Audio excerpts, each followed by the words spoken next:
여러분 안녕하십니까. 돌직구쇼에 오신 걸 환영합니다. 저는 이번 주 진행을 맡은 김윤수입니다. 오늘 서울에는 올가을 들어 처음으로 초미세먼지 주의보가 내려졌습니다. 남해안을 제외한 대부분 지역에서 공기질이 나쁘다고 합니다. 일교차도 크게 벌어진다고 하니까요. 이 건강 잘 챙기는 하루가 되시길 바랍니다. 이제 본격적으로 시작해 볼까요? 신문 브리핑입니다.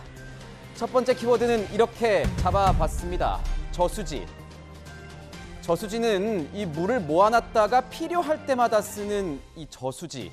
이 저수지의 역할 굉장히 중요하죠. 오늘의 헤드라인을요, 이 저수지가 장식했습니다. 동아일보 1면입니다.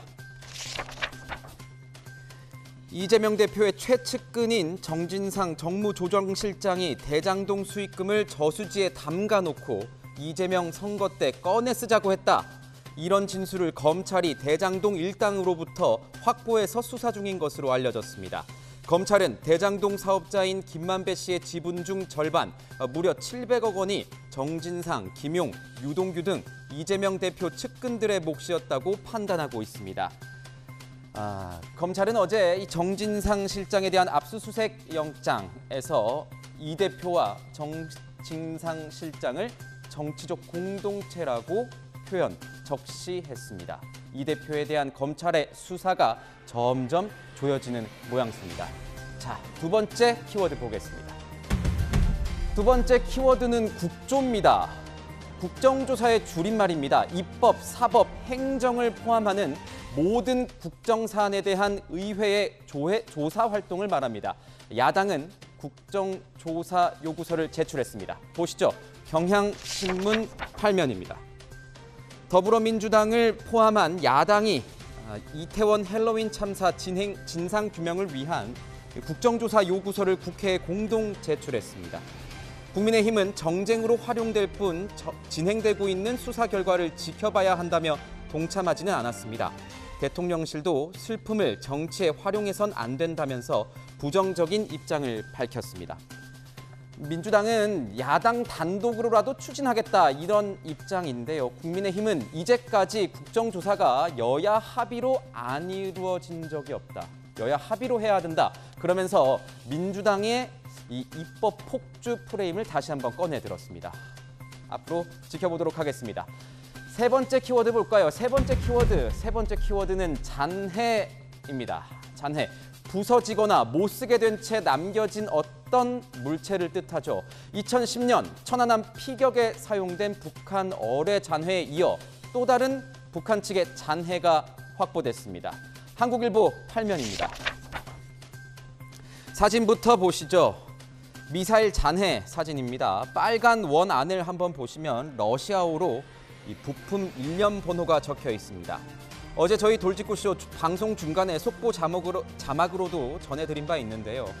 북한이 분단 이래 처음 북방 한계선이 NLL을 넘겨 우리 쪽으로 쏜 미사일 잔해를 군이 서해에서 수거해 공개했습니다. 60년 전 소련 시절 개발된 이 미사일, 원래는 하늘에 떠 있는 전투기 격추용, 즉 지대공 무기인데 북한은 바다를 향해 쐈습니다. 탐지와 추적의 혼선을 노린 것으로 울릉도를 겨냥한 명백한 도발 의도가 엿보인다. 군은 설명했습니다. 북한은요, 어제 또다시 또 한 번 동해상으로 탄도미사일을 발사했습니다. 이 정도 되면 안 쏜 날을 세는 게 더 빠를 것 같습니다. 마지막 키워드 보겠습니다. 마지막 키워드, 네 번째 키워드, 균형입니다. 어느 한쪽으로 기울거나 치우치지 아니한 상태, 균형. 미국 유권자들의 선택은 균형이었습니다. 조선일보 1면입니다. 미국 중간선거 결과가 거의 마무리됐습니다. 미국은 상하원 양원 체계죠. 하원은 공화당이 다수당이 되고 상원에선 마지막까지 초박빙이라 한 석 정도 차이가 날 것으로 보입니다. 레드 웨이브, 그러니까 공화당 바람이 거셀 것 같았지만 예상과는 달랐습니다. 민주당은 완패를 피하긴 했지만 공화당이 하원을 차지하면서 바이든 정부에 대한 고강도 견제가 예상이 됩니다. 바이든 대통령은요, 조금 전 기자회견을 통해서 공화당 동료들과 나는 일할 준비가 되어 있다 이러면서 미소를 띄었습니다. 미국판 여소야대 상황, 미국 정치 어떻게 될까요? 함께 지켜보겠습니다. 지금까지 신문 브리핑이었습니다.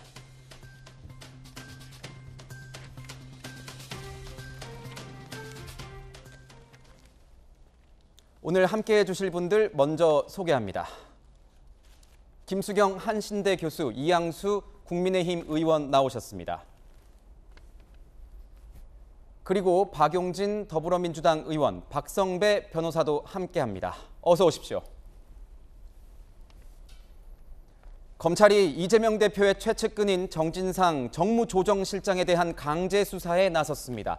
김용 부원장을 기소한 지 하루 만에 전격적인 압수수색에 돌입한 겁니다. 첫 번째 주제 이렇게 뽑았습니다. 정진상의 1억 4천, 대장동은 수익 저수지. 뇌물 1억 4천만 원. 정진상 실장의 압수수색 영장에 적시된 내용입니다. 뿐만 아닙니다. 대장동 수입공과 관련된 새로운 정황들이 속속 밝혀지고 있습니다. 관련 이야기 짚어보도록 하겠습니다. 정진상 실장에 대한 이 압수수색 영장에는요, 특히 눈에 띄는 부분이 있습니다. 조금 전에 신문 브리핑에서 말씀드린 것처럼 정진상 실장과 이재명 대표, 이 두 사람이 정치적인 공동체다 이렇게 표현을 했는데요. 박성배 변호사께 여쭤보겠습니다. 공동체, 어떤 공동체, 지금 언뜻 떠오르는 게 그 최순실 박근혜 전 대통령의 이 경제 공동체란 얘기로 검찰이 기소를 한 바 있는데 이번에는 정치적 공동체다 이렇게 의미 부여를 했어요. 어떤 의미가 있습니까? 검찰이 포착하고 있는 정진상 실장의 혐의는 여러 가지가 있습니다. 그중에서 위례신도시 개발 내부 정보를 알려줘서 이익을 공유하였다는 부분은 부패방지법 위반이고, 이 대장동 일당들에게 1억 4천만 원 정도를 수수했다는 특가법상 뇌물수수 혐의도 받고 있습니다. 사실 여기까지는 정진상 실장의 개인 비위로 볼 여지도 있습니다. 네. 그렇지만 거기서 더 나아가서 대장동 개발 이익 대가를 요구하고 이익을 약속받았다. 부정처사 후 수뢰 혐의를 받고 있는데, 이 혐의가 사실로 입증된다면 이때는 이재명 대표와 연결고리가 상당히 강해지게 됩니다. 그 이유가 김반배 측이 수익을 취득할 상황이었는데 그 수익 중에 그 절반 중에서 공동부담 사업비를 제외한 428억 원을 제공하기로 약속을 하였다. 이는 부정처사 후 수뢰 뇌물 약속죄에 해당하게 되는데, 이 즈음에 김용 부원장의 공소장에 따르면 2020년 7월경부터 이재명 경선 캠프 조직화 방안이 조직돼서 수시로 회의를 거쳐서 김 부원장, 정 실장, 유 전 본부장이 관련 결과를 공유했다는 의미입니다. 그렇다면 대장동 개발을 시행하도록 편의를 제공해주고 그로 인해 발생한 수익을 이재명 대표의 측근들이 취득하기로 약속을 하였다. 이 정도 단계에 이르렀다면, 물론 아직까지는 혐의 수준에 불과하지만 검찰이 이 사실관계 구조를 유죄로 입증해낸다면 이때부터는 이재명 대표와의 연결고리가 상당히 강해져서 큰 파장, 즉 정치적으로 어마어마한 파장이 예상되는 대목입니다. 부패방지법 위반, 그리고 뇌물 같은 경우에는 지금 개인적인 비위 혐의로도 볼 수 있지만 그것뿐만이 아니라 부정처사 후 수뢰라던가 제3자 뇌물, 이런 부분에 대해서는 조금 더 흐름이 길게 이어져서 이재명 대표 측으로도 향할 수가 있다 이렇게 말씀을 주셨습니다. 어제 검찰의 압수수색 과정을 살펴보면요, 이 정진상 실장의 자택 그리고 당사 사무실, 국회 사무실 등 전방위적으로 이뤄졌습니다.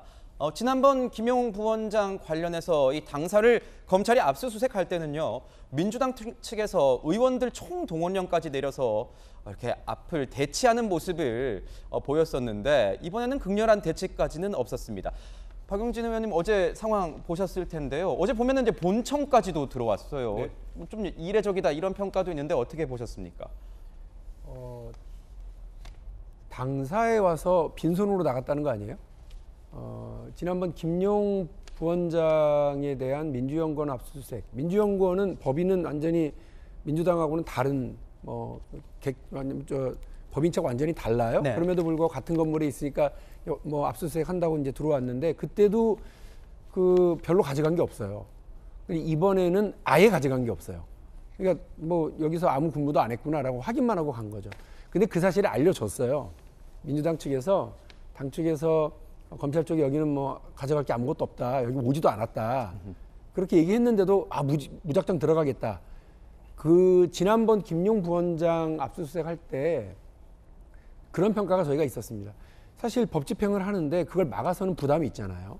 근데 실제로 지킬 것도 없는데 지켜주는 뭐 이런 모습을 보이면서 오히려 검찰이 정치적 의도, 검찰의 의도를 이렇게 오히려 실현시켜 준 거 아니냐. 민주당이 불법 행위를 막아서는 그런 모습을 보이는 듯한 이런 연출에 우리가 오히려 그 조력했다. 이런 이용된 것이 아니냐. 그렇죠. 이런 평가들이 좀 있었기 때문에 이번에는 뭐 가져갈 것도 없는데 이렇게 뭐 대체할 필요도 없는 거였죠. 그런데 사실은 그 전에 분명히 가져갈 게 없는 걸 검찰도 알고 있을 텐데 굳이 그렇게 압수수색 대상으로 삼아서 그런 푸닥거리를 만들려고 하는 정치적 푸닥거리를 만들려고 하는 모습은 저는 검찰이 좀 자제해야 되는 일 아니겠느냐. 결국 빈손으로 간 거 아니에요. 그 부분에 대해서 검찰이 해명해야 될 필요가 있다고 저는 생각을 합니다. 두 번째로 이 의원실 압수수색 뭐과 관련해서 국회는 여러 차례 압수수색이 있었어요. 네. 근데 보통 다 의원실이었습니다. 그래서 기억하는 것처럼 맨 처음에 제 기억에는 아마 이석기 의원에 대한 압수수색을 할 때 아마 처음으로 국회의원실을 압수수색했었던 걸로 제가 기억을 하고요. 네. 그 뒤로는 뭐 수시로 드나듭니다. 수시로 드나들고. 김웅 의원은 의원회관. 그러니까 의원회관, 네. 의원실 네, 압수수색을 여러 차례 했고요.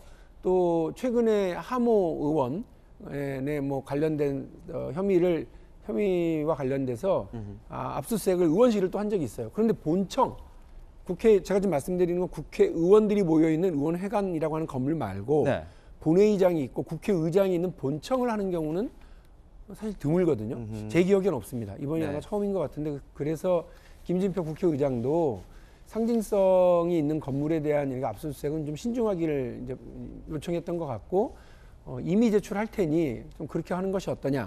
9시쯤에 압수수색을 하겠다고 왔는데 한 6시에 압수수색이 진행될 때까지 의장의 그런 허락을 기다렸던 모습은 눈여겨봐야 될 지점인 것 같습니다. 네, 검찰 측 입장은 방금 이제 민주당 측의 주장을 말씀해 주셨고 검찰 측 입장은 이겁니다. 왜 가져갈 것도 없는데 당사까지 와서 이렇게 대체하는 모습을 연출하려고 했느냐. 검찰에서 밝힌 건 당사의 정 실장이 머물렀던 것으로 본인들은 알고 있었고 남아있는 물건이 없다면 그게 더 이상하다. 그러면서 이러한 객관적인 근거를 확인해서 영장에 넣어놨고 그것이 법원 영장에서 발부가 된 사안이기 때문에 우리는 이 발부된 영장을 거기서 이제 적용하러 간 것이다. 이런 입장을 발표했습니다. 뭐 제가 따박따박 그런 문제에 대해서 지적하고 싶지는 않은데요. 궁색하잖아요. 아니 그 정 실장이 머물렀던 데 하면 그동안 그분이 다녔다고 파악되는 뭐 커피숍이부터 시작해서 다 다니셔서 압수수색해야죠. 그 법원의 판사에게 그 꼭 필요하다라고 제시해놓고 판사가 그거를 허락했다고 판사 핑계를 대는 게 어디 있어요? 수사 주체는 검찰인데 옹색한 이야기인 것 같습니다. 네, 이영수 의원님도 하신 말씀이 있으신 것 같아요. 사실 지난 당대표 경선 때 이재명 후보의 사법 리스크에 대해서 우리 박용진 당시 후보께서 지적을 상당히 많이 하셨는데 오늘은 편을 좀 많이 들어주시는 것 같아요. 그런데 당 대표실이 그 본청에도 있고 자기의 중앙당에도 있습니다. 그런데 이제 당 대표 정무실장은 국회 본청에만 있어서 이제 거기만 압수수색을 하지 왜 중앙당까지 하느냐 하는 게 이제 민주당 의원님들의 말씀인데. 당대표실이 중앙당에 있습니다. 그럼 거기에 정진상 당대표 정무실장이 출입을 합니다. 그럼 당대표실에서 업무를 봐요. 그래서 거기에 무슨 분명히 정진상 실장이 일한 그런 흔적이 있을 것이다 해서 검찰이 가서 그걸 확인하려고 했던 건데 사실 가서 아무것도 얻지 못하고 왔다면 우리가 당대표 정무실장이 거기서 일했는데 일한 흔적이 없다. 그러면 사전에 다 이런 것들을 치웠을 가능성이 있는 거거든요. 혹시나 남았었더라면 뭐 검찰이 어느 증거를 확보했겠지만 이미 치워졌다면은 그거는 이제 이번처럼 확보를 못하게 되는 거죠. 그래서 이것이 이런 증거들이 점점점 없어지기 때문에 빨리 검찰에서 전광석화처럼 빠른 수사 그리고 더 이상 증거들이 없어지기 전에 충분한 수사가 이루어져야 된다 이렇게 생각이 듭니다. 네, 뭐 현장에 이런 흔적이 있었는지 없었는지, 치웠는지 어땠는지 여부는 뭐 검찰 이제 수사 중이고요. 또 재판에서 가려질 내용이기 때문에 조금 더 지켜보도록 하겠습니다. 자, 계속 얘기를 좀 이어가도록 하겠습니다. 분신과도 같은 사람이다. 본인의 분신과도 같은 사람이라 이렇게 말을 했었는데 김용 부원장이 기소가 됐습니다. 그리고 좌진상으로 불렸던 최측근 정진상 실장의 압수수색까지 이어졌죠. 이재명 대표의 심경은 과연 어떨까요? 기자들의 질문에 어떤 답을 했을지 궁금합니다. 우리 김용 대변인, 전 대변인은 사실 지역에서 무슨 뭐 조합 활동을 하고 있는데 제가 차출을 했다고 하면 정확하게 맞을 겁니다. 정하고 이제 시정을 이제 같이 했죠. 정말로 유용한 사람이다. 쓸데가 많다. 제 본심과 같은 사람이어서. 그다음에 정진상 씨가 질문 좀 드리겠습니다. 이분은 측근이라고 말씀하신 적 있으시죠? 그럼요. 바로 다음 날 정진상 실장 압수수색 들어왔는데 한 말씀만 부탁드립니다. 지금 정치 탄압이라고 보시는지요? 실장까지 지금 압박이 들어오고 있는 얘기인데 한 말씀만 부탁드립니다. 근데 검찰 수사에 대해서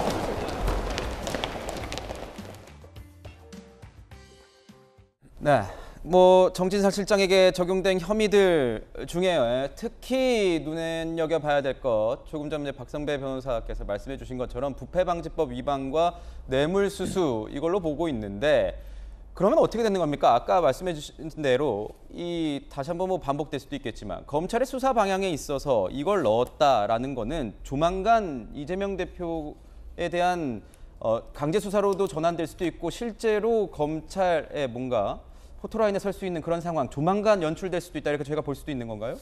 아직까지는 이럴 것 같고요. 앞서 검찰이 김용 부원장에 대해서 구속영장을 청구해서 구속영장을 발부받았습니다.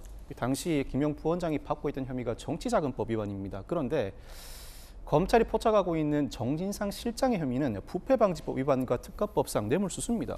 정치자금법 위반보다 더하면 더했지 덜하지 않은 혐의 사실입니다. 검찰이 이미 상황을 이 정도로 파악을 했다.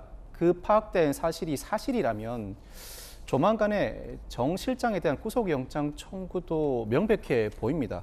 다만 앞서 말씀드렸던 대장동 개발 이익을 분배하기로 약속하였다는 부분은 검찰이 아직도 사실관계를 온전하게 입증해내지 못한 것 같고 아직은 수사를 한창 진행 중인 상황 같고 적어도 부패방지법 위반과 특가법상 뇌물수수는 나름대로 자신을 갖고 있는 것 같습니다. 그렇지만 구속영장을 청구했을 때 반드시 영장이 발부될지는 또 따져봐야 합니다. 이 부패방지법 위반이 되려면 이 위례 신도시 개발 내부 정보를 알려줘 이익을 취득하도록 해야 하는데 은근히 이 부패방지법 위반 혐의로 기소된 사안에서 무죄가 선고되는 경우가 많습니다. 무엇보다도 기밀에 해당하는가, 업무상 취득한 기밀인가를 두고 다툼이 상당히 많은데 한때 우리나라를 떠들썩하게 했던 LH 임직원 사건에서도 기소 이후에 은근히 무죄를 받은 직원들이 많습니다. 바로 이 기밀과 관련된 쟁점 때문에.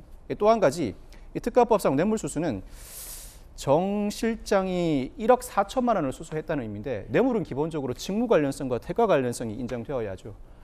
다시마 비료 사업 관련 대가 등 각종 이야기가 나오고 있습니다만 수수한 시기가 2014, 2019, 2020년 등으로 산재되어 있습니다. 어떠한 행위가 연결이 되는지 구체적으로 맞춰 나가야 할 책임이 검찰에 있습니다. 네. 구속영장 청구가 상당히 자명해 보이지만 실제로 영장이 발부될지는 아직까지 단언하기는 이르지 않을까 싶습니다. 아직까지 단언하기는 힘들어 보인다. 근데 지금 이제 화면을 좀 보다 보니까 정진상 실장 어제 이제 압수수색까지 이루어졌었는데 이 사진 말고는 아직도 좀 보이는 모습이, 요즘 업데이트된 모습이 없는 것 같습니다. 제가 그래서 민주당 기자들한테 왜 그랬냐 이렇게 물어보니까 살도 많이 빠지고 안경도 벗고 다니는 경우가 많아서 좀 못 알아보는 경우가 많은 것 같다, 이런 얘기도 하더라고요. 그래서 정진상 실장 어제 이 압수수색 현장에서 좀 보이나 싶었는데 아침에 어떤 일간에도 나오지 않았습니다. 자, 민주당은요, 이 정진상 실장에 대한 압수수색에 대해서 여론전으로 맞서는 모습입니다. 검찰을 향해서요, 정치쇼라고 한껏 날을 세웠습니다. 국민의힘도 가만히 있지 않죠. 대장동 이익 공동체를 언급했습니다. 이재명 대표를 향한 압박 수위 높아지고 있습니다. 민주당에 대한 흠집내리, 그리고 이태원 참사에 대한 국민적 관심을 돌리려고 하는 국면 전환용 정치 탄압이고 정치 탄압 쇼는 실패로 끝났다는 점을 분명히 말씀드리고, 더불어민주당은 강백신 서울중앙지검 반부패 3부장을 공수처에 고발함으로써 정치 보복에 휩싸인 광기의 사냥개 검찰 수사에 맞서 싸울 것을 천명합니다. 대장동 저수지에 빌부터 이익 공동체를 형성하고 수백억 원대의 자금을 이용해 정치인 이재명의 비밀 군모를 만들고자 했던 정황이 드러나고 있습니다. 민주당은 더 이상 대장동 공동 이익체를 위한 방패막이에 휘둘려서는 안 될 것입니다. 국민의힘 권성동 전 원내대표도 이렇게 얘기를 했습니다. 정 실장에 대한 압수수색 소식에 이재명 대표를 향해서 성실하게 수사를 좀 받으십시오. 지금 이태원 사고를 정쟁화시키려고 애쓰고 있는데 그러지 마시고 당대표 자리를 내려놓고 성실하게 수사부터 받으십시오. 이렇게 얘기를 했습니다. 김용 부원장 기소에 이어 바로 다음 날 정진상 실장 압수수색까지 두 측근들이 압박받는 상황인데 무엇보다 민주당 내부 분위기가 좀 궁금해지는 이런 상황입니다. 국민의힘에서는 이재명 대표를 향해서 수사 받으라고 계속 공세를 이어가고 있는데 민주당 내부는 지금 어떻습니까? 단일 대우로 지켜내자 이런 목소리만 나오는 건가요? 수사를 받아라 마라 국민의힘이 할 게 아니고요. 그 수사를 하는 검찰과 경찰이 이재명 당대표와 관련된 의혹과 혐의가 있으면 수사하시면 되는 거예요. 그 이재명 근데 지금 말씀 다들 알고 있는 것처럼 김용 부원장이든 정진상 실장 건이든 그리고 이미 기소된 대장동 일당과 관련된 부분에서 이재명 당대표가 시장이나 도지사 시절에 그 부정한 돈을 받았다거나 부정한 청탁을 받아서 실행했다거나 하는 그런 것 직접적인 연관고리는 검찰도 경찰도 찾고 있지 못한 것 아닙니까? 그냥 그쪽에 돈이 쓰였다라고 하는 일방적 진술만이 지금 존재를 하는 거예요. 그러니까 이런 부분과 관련해서 정치적으로 그 논쟁을 좀 삼을 수는 있겠습니다만 수사를 받아라 마라 할 그 이야기까지는 아닌 것 같고요. 수사를 피한 적이 없기 때문에. 네. 근데 다만 민주당 안에서는 곤란한 점은 뭐냐면 이 김용 부원장과 관련된 혐의는 정치자금법 아니겠습니까? 이런 부분은 정치적 의도와 그 혐의가 사실 좀 분명하니까 이렇게 저렇게 반박을 할 수가 있는데 정진상 그 실장에 대한 혐의는 부패방지법과 뇌물수수라고 한다면 개인적인 비위 혐의. 네, 개인 비리 혐의이기 때문에 이것 좀 정치적 의도는 알겠는데 그 혐의 내용과 관련돼서는 부담스럽죠. 그러니까 일각에서는 그런 얘기도 있다고 하더라고요. 민주당 내부에서 이렇게 이재명 대표의 측근들 문제로 인해서 뭔가 비위를 저지르는 집단으로 민주당이 다 매도되는 것 아니냐. 우리가 이렇게 방어만 해서야 되겠느냐. 이런 얘기도 나온다던데요. 저는 분명히 말씀드립니다만 정치적 의도를 가진 검찰의 수사에 대해서는 아까 말씀드린 것처럼 빈 깡통, 소리내라고 발로 차는 거예요. 그러니까 당사에 아무것도 없는 줄 알면서 압수수색 영장 들고 와서 푸닥거리 하는 정치적 쇼하는 거는 좀 비판받아 마땅하다고 생각을 하고 또 이전 정부, 문재인 정부의 서해, 동해에서의 그런 그 사안과 관련해서 어부들에 북송하는 과정 또 서해 피격 그 공무원과 관련된 사안을 놓고서 정치적으로 이렇게 정치 탄압하고 갈라치기하고 국민 여론을 안보를 팔아가지고 국민 여론을 나누는 이런 방식에 대해서는 공감할 수 없고 당연히 저는 반박하고 싸울 텐데 이 문제와 지금 그 일부의 어떤 뇌물 관련 사안은 다른 문제라고 저는 봅니다. 다른 문제로 별개다. 이 문제와 관련해서 저는 부담스러운 혐의들이 있고 이 부분에 대해서 우리 민주당이 아주 신중하고 예민하게 판단해야 될 사안이라고 보고 있습니다. 국민의힘 입장은 그러면 어떻습니까? 지금 대변인 통해서 나온 얘기들 보면 몸통, 그러니까 이재명 대표를 겨냥해서 몸통부터 탄핵하라 이런 얘기로 지금 공세를 펼치고 있는 것 같은데요. 예, 사실 대한민국이 법치주의 국가지 않습니까? 그 사람의 지위 고하를 막론하고 법 앞에서는 만인이 평등하다는 원칙이 지켜져야 된다. 이것이 저희의 이제 기본적인 원칙이고요. 지금 왼팔 오른팔이라고 불리는 김용 민주연구원 부원장이라든지 그다음에 이번에 정진상 당대표 정무실장 뭐 그전에 또 유동규 전 사장 같은 이런 분들이 전부 다 지금 당대표인 이재명 대표의 아주 최측근 인사들이었다는 거죠. 정말 최측근 인사들과 오랫동안 정치를 같이 하고 정치도 공동체로 그렇게 명명되는데 정말 이재명 대표는 아무것도 몰랐다. 이게 사실은 납득이 안 가는 겁니다. 국민들한테. 그리고 개별적인 혐의도 있습니다만 이재명 후보가 연결돼 있는 그 혐의들이 있어요. 이번에 김용 그분 구속 공소장에 보면은 이재명 대표의 이름이 56번이나 나옵니다. 관계가 없을래야 없을 수가 없죠. 같이 일을 했기 때문에. 그런 차원에서 관련이 있을 것이다라고 추정이 되고 또 당시에 성남시장으로서 이재명 후보가 대표가 인허가권자였습니다. 인허가권자였으니까 사실은 김만배 일당, 이 대장동 일당이 700억 원, 뭐 공동비용을 제외하고서 428억 원이라고 하는 돈을 주겠다고 했다면 그 이재명 대표의 연관성을 우리가 추정해 볼 수 있는 거죠. 그래서 저는 지금 민주당이 이재명 대표의 인질이 되어 있다고 생각해요. 사실 언제 본청에 있는 민주당 그 대표실이라든지 그다음에 중앙 당사 이런 데 검찰이 갔습니까? 처음 있는 일이 왜 벌어지느냐? 이재명 대표가 사법 리스크가 있음에도 불구하고 당대표가 됐기 때문이거든요. 그래서 저는 이재명 대표가 당대표직을 내려놓고 수사를 받는 것이 타당하다고 생각합니다. 지금 뭐 현재 공소장이 공개되진 않았습니다. 그래서 이재명 대표에 대한 이름이 몇 번이나 나왔는지 이런 부분 그리고 확실하게 말씀드릴 수 있는 거는 검찰이 밝혔기 때문에 아직까지는 이재명 대표가 여기에 공범, 공모 관계로 적시는 안 됐다는 것 이것은 말씀을 드리고 가야 될 것 같습니다. 자, 여러분 이 큰 줄기는요 대장동입니다. 처음도 대장동, 끝도 아마 대장동이 될 것 같습니다. 이 대장동 수익금에 대한 새로운 정황들도 지금 밝혀지고 있는데요. 지금까지 대장동 지분 중 절반 정도 이 김만배 씨가 가져간 걸로 알려졌는데 수사 결과에 따르면 이 가운데 그러니까 김만배 씨가 가진 지분 가운데 절반이 정진상, 김용규, 유동규 이렇게 이재명 대표의 측근 세 사람 몫이었다. 이런 얘기가 나오면서 아까도 말씀드렸지만 오늘 헤드라인을 장식한 그 단어 수익을 저수지에 묶어놨다. 넣어놨다 이런 표현이 등장해요, 교수님.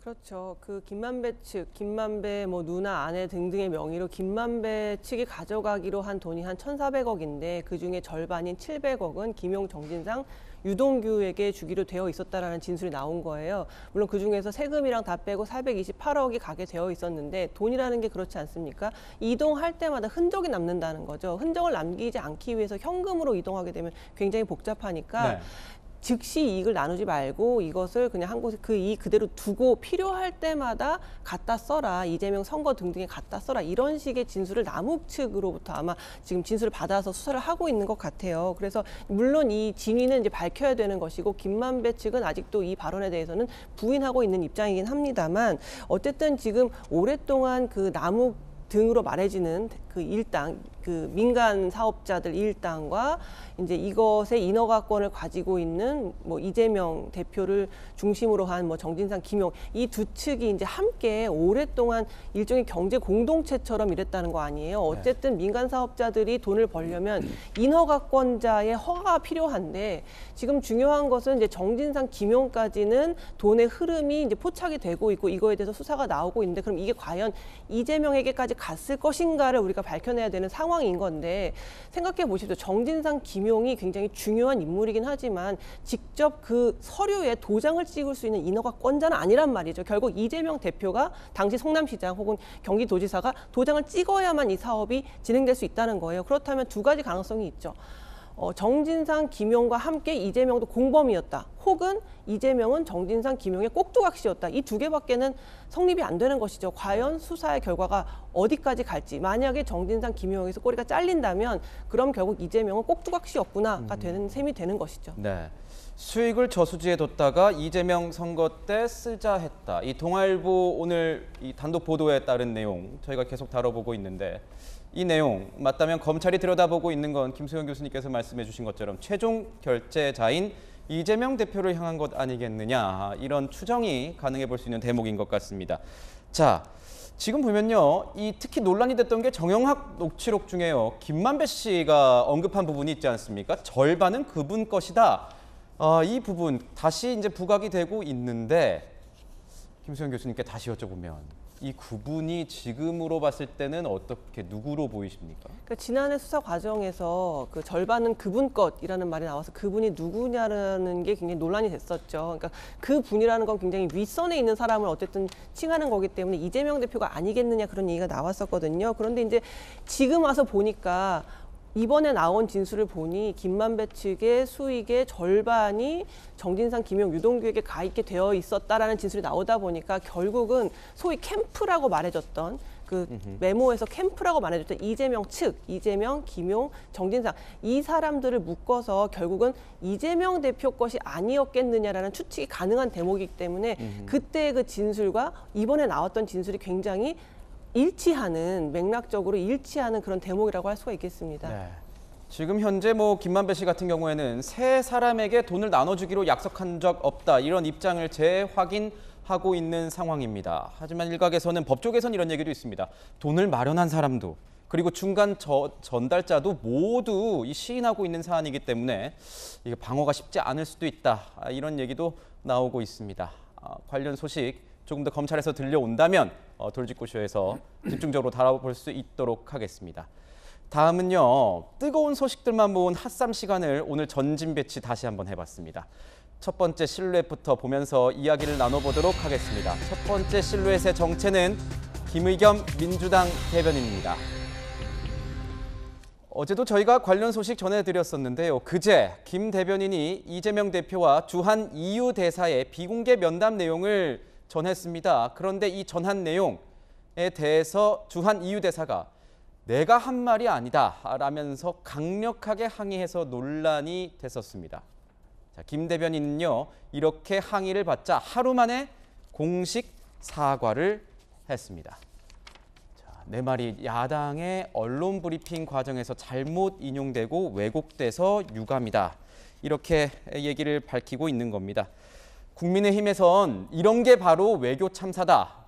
당의 입 역할을 맡은 이 대변인이 민주당에 어떻게 이런 얘기를 할 수가 있느냐 공개적으로요. 책임을 꼬집었습니다. 김 대변인의 문제 거짓 브리핑 그리고 국민의힘의 비판까지 이어서 들어보겠습니다. 북한이 도발 수위를 높여가고 있는데 현재 윤석열 정부에서는 대화 채널이 없어서 대응하는 데 한계가 있는 것 같다. 김대중 노무현 대통령 때는 긴장이 고조가 돼도 대화 채널이 있었기에 교류를 통해서 해결책을 찾을 수 있었는데 지금은 그렇지 않다. 입만 열면 거짓말. 이번에는 외교 참사입니다. 망신도 이런 망신이 없습니다. 대변인은 당의 입입니다. 민주당은 대체 언제까지 김의겸 대변인의 무책임한 경고망동을 좌시할 것입니까? 이쯤 되면 방치를 넘어 공모입니다. 근데 흔히 이제 제가 외교부를 출입하고 있기 때문에 외교관이라는 게 굉장히 모호한 화법을 많이 쓰거든요. 자기의 발언이 국가 대 국가 간의 관계에서 굉장히 이런 의도로도 쓰일 수 있고 저런 목적으로도 갖다 붙일 수 있는 이런 상황이 될 수 있기 때문에 굉장히 모호하게 쓰고 그래서 이런 말도 있지 않습니까? 외교적 수사 뭐 이런 말도 있지 않습니까? 그런데 이 주한 EU 대사가 정말 왜곡됐다, 아니다, 악용됐다라고 강력하게 항의할 정도, 외교관이 이렇게 강력하게 항의할 정도면 정말 잘못됐다는 건데 김수현 교수님께 한번 여쭤봐야 될 것 같아요. 왜 이런 일이 일어났다고 보십니까? 정말 이해할 수가 없어요. 김의겸 의원의 이때까지의 그 여러 가지 행보를 볼 때, 그러니까 팩트 체크를 20년 넘게 30년 가까이 하는 직업을 가졌던 사람인데 왜 이렇게 거짓말을 잘 하는가? 혹시 팩트 체크 때문에 기자할 때는 여러 가지 말을 못했던 게 이제는 면책 특권 뒤에 숨어서 편하게 말할 수 있어가지고 이렇게 팩트 체크 없이 거짓말을 하는 것인가라는 생각이 들 정도인데 어쨌든 지금 상대 당에 대한 여러 가지 허위 사실로도 모자라서 외교관이 한 말에 대해서까지 거짓으로 얘기했고 김의겸 의원의 해명을 보면은 뭐라고 했냐면 이전 정부와 지금 정권을 비교하는 말 자체가 없었다고 했어요. 그러니까 그냥 말을 조금 왜곡하거나 틀어서 해석한 정도가 아니라 아예 없는 말을 자기가 했다라고 스스로 실토하고 잘못했다고 인정을 한 거거든요.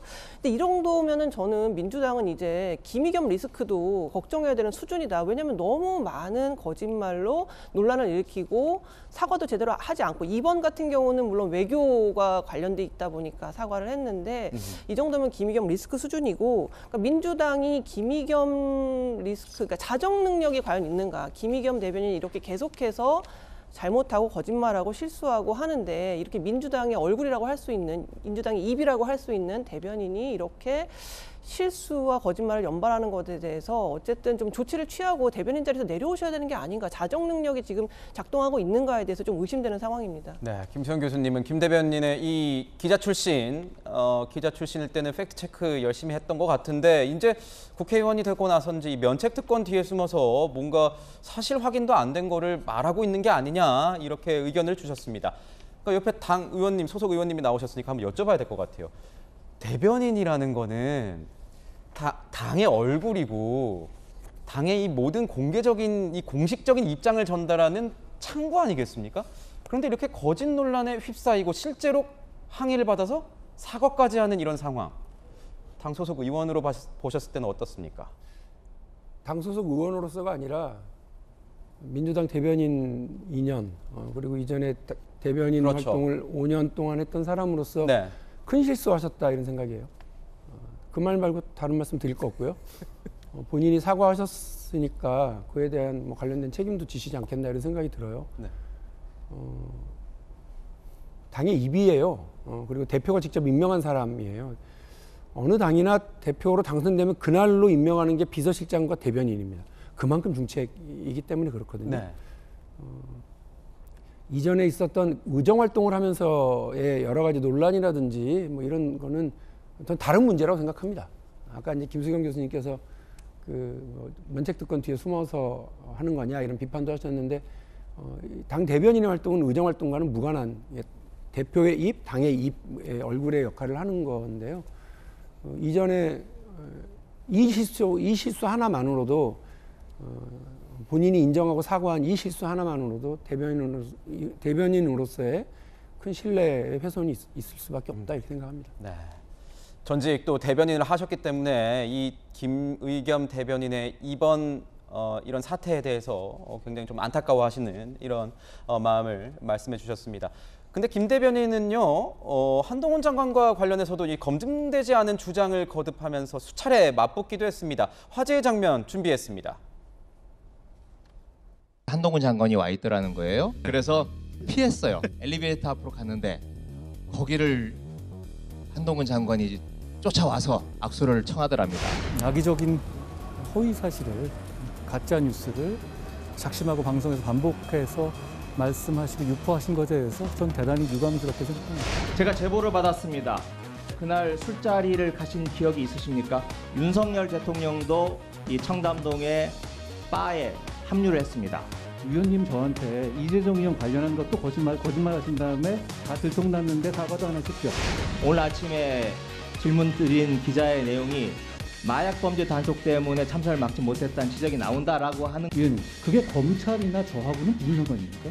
이 마약과의 전쟁의 어떤 시발점, 이거 장관 아닙니까? 위원님 저한테 얘기한 거 어떻게 됐습니까? 청담동 한동훈 시절이라면서요. 한동훈은 어떻게 됐는데 이제는? 매번 이런 식이 있잖아요. 매번 어떤 거 던져놓고 나서 주워 담지도 못하시죠? 해결도 몇 번 안 하시고 사과도 없으시고. 왜 사과를 하십니까? 그러면 제가 아직도 그 자리에 갔다고 생각하십니까? 제 말씀 어떻게? 네, 이양수 의원님께 여쭤볼게요. 어떻게 보세요? 이 국민의힘 입장에서는요. 이제 국민의힘 입장에서라기보다는 같이 정치하는 사람으로서 상당히 위험한 상태라고 보여집니다. 아, 위험한 상태다? 예. 왜냐하면 민주당이라고 하는 정당이 그냥 하루아침에 생겨났다 없어지고 그런 정당이 아니고 전통과 역사를 가진 정당인데 그 정당의 입장을 대변하는 대변인이거든요. 우리 박용진 의원님도 그렇고 저도 그렇고 대변인이라고 하는 것을 맨 처음 맡게 되면 굉장히 그 무거운 책임감과 그런 무게감을 느낍니다. 왜냐하면 제 입에서 나가는 것이 우리 당의 입장을 대변하는 것이기 때문에요.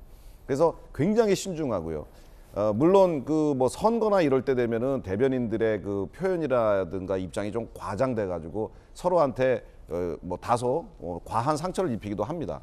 하지만 외교 문제라든지 이렇게 이런 문제에 있어서는 국익을 먼저 생각해야 되기 때문에 굉장히 또 더 아주 의미를 정확하게 전달하고 노력하는데, EU 대사가 한 이야기에 대해서 공당의 대변인이 없는 말을 지어서 이야기했다. 근데 제가 보기엔 이제 김의겸 대변인은 메신저로서의 그 역할은 끝난 것 같습니다. 왜냐하면 메시지도 중요하지만 메신저가 신뢰를 상실하면 그 메시지는 아무리 좋은 메시지를 내놔도 국민들이나 사람들이 옳게 받아들이지 않거든요. 그래서 저는 뭐 본인이 그냥 내려오는 것이 맞다고 생각하고요. 본인이 만약에 안 내려온다면은 민주당에 앞으로 더 큰 리스크가 될 것이고 민주당의 메시지 전달에 큰 어려움을 겪을 것이다, 이런 생각이 듭니다. 네. 자, 김의겸 대변인이 또 이렇게 이런 상황에 처했네요. 뜨거운 소식들만 모은 핫삼, 이번에 두 번째 실루엣을 한번 열어볼까요? 두 번째 실루엣은 누굴까요? 대통령실 김은혜 홍보수석입니다. 웃기고 있네. 시청자 여러분들을 향해서 하는 게 아니라 웃기고 있네라고 이 필담이 공개돼서 국감장에서 퇴장당했던 김은혜 수석이요. 어제 대통령실 브리핑을 통해 거듭 사과했습니다. 이태원 참사 관련 대통령 발언을 전하면서는 울먹이기도 했습니다. 그 모습 준비했습니다. 보시죠. 대통령은 염수정 추기경께 제가 국정을 맡고 나서 이런 일, 즉 이태원 참사가 벌어져 참담하다며 축제에 갔다가 돌아오지 못한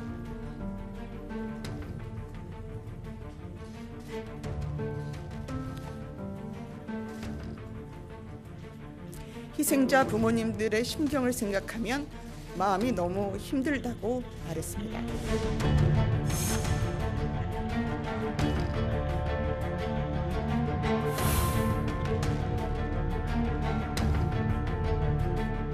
부적절한 처신을 한 데 대해서 매우 송구스럽게 생각을 합니다. 제가 운영에 집중을 하지 못했습니다. 반성합니다. 다만 이 필담은 운영이나 이태원 참사와 전혀 관계가 없음을 분명하게 말씀드립니다. 거듭 송구하게 생각합니다. 눈시울을 붉히며 사과했습니다. 송구합니다. 얘기를 했습니다. 윤석열 대통령, 상관인 윤석열 대통령은 이에 대해서 어떤 의견을 가지고 있을까요? 조금 전 출근을 하면서 기자들 앞에서 밝힌 내용이 있습니다. 준비했습니다. 들어보시죠. 김은혜 수석과 강승규 수석 웃기고 있는 논란이 참모진의 자질을 의식해야 한다는 평가가 좀 큰데요. 공직기관 현직 차원에서 어떤 조치를 취하실 의향이 사실 뭐 국회 출석한 정부 위원들과 관련해가지고 뭐 많은 일들이 있지 않았습니까? 그래서 뭐 종합적으로 다 좀 이해를 해주시면 좋을 것 같습니다.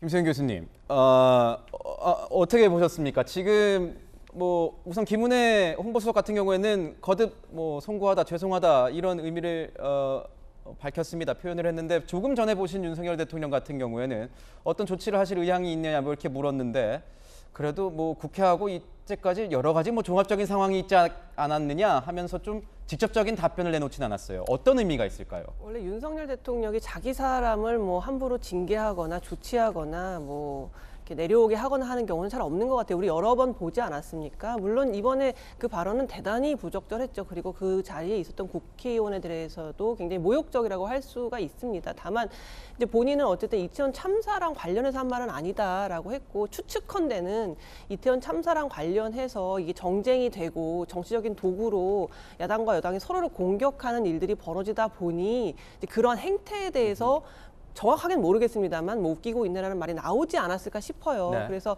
김은혜 수석이 어쨌든 송구하다, 죄송하다, 반성한다고까지 했거든요. 사실 요즘 정치인들이 이런 말 잘 안 하죠. 유감이다 정도만 얘기하지 송구하다, 반성한다 이런 정도 얘기 안 하는데 어쨌든 굉장히 죄송하다는 뜻을 명백하게 밝힌 것 같고 또 한편으로는 그 윤 대통령도 그냥 어떤 직접적인 조치를 취하지는 않겠다. 그냥 이해해달라. 그리고 본인도 사과하지 않았냐. 이제 이런 입장인 것 같은데요. 또 한 가지 말씀드리고 싶은 건 사실 국민들의 입장에서는 이태원 참사를 둘러싼 여야의 행태들 이걸 정쟁화해가지고 어떻게든 꼬투리 잡아서 상대당을 내려오게 하고 이런 행태들에 대해서 많은 국민들이 웃기고 있느라고 정말 생각하는 사람들 많습니다. 그렇기 때문에 국회의원들 물론 김수석의 말에 입에서 나온 그 웃기고 있네라는 말은 굉장히 부적절하고 모욕적이지만 또 국회의원들은 시민들이 그렇게 생각하고 있을 수 있다. 그렇게 바라보고 있을 수 있기 때문에 더 이상 이런 이태원 참사를 정쟁화하고 도구화하는 일을 하지 않았으면 하는 바람입니다.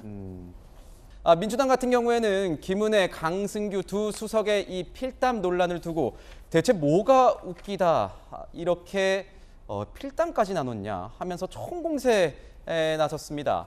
대통령의 조치는 물론 국회 모욕죄로 고발해야 된다 이러면서 실질적인 책임도 요구하고 있습니다. 이에 대해서 김대기 비서실장은 답변 내놨습니다. 들어보시죠.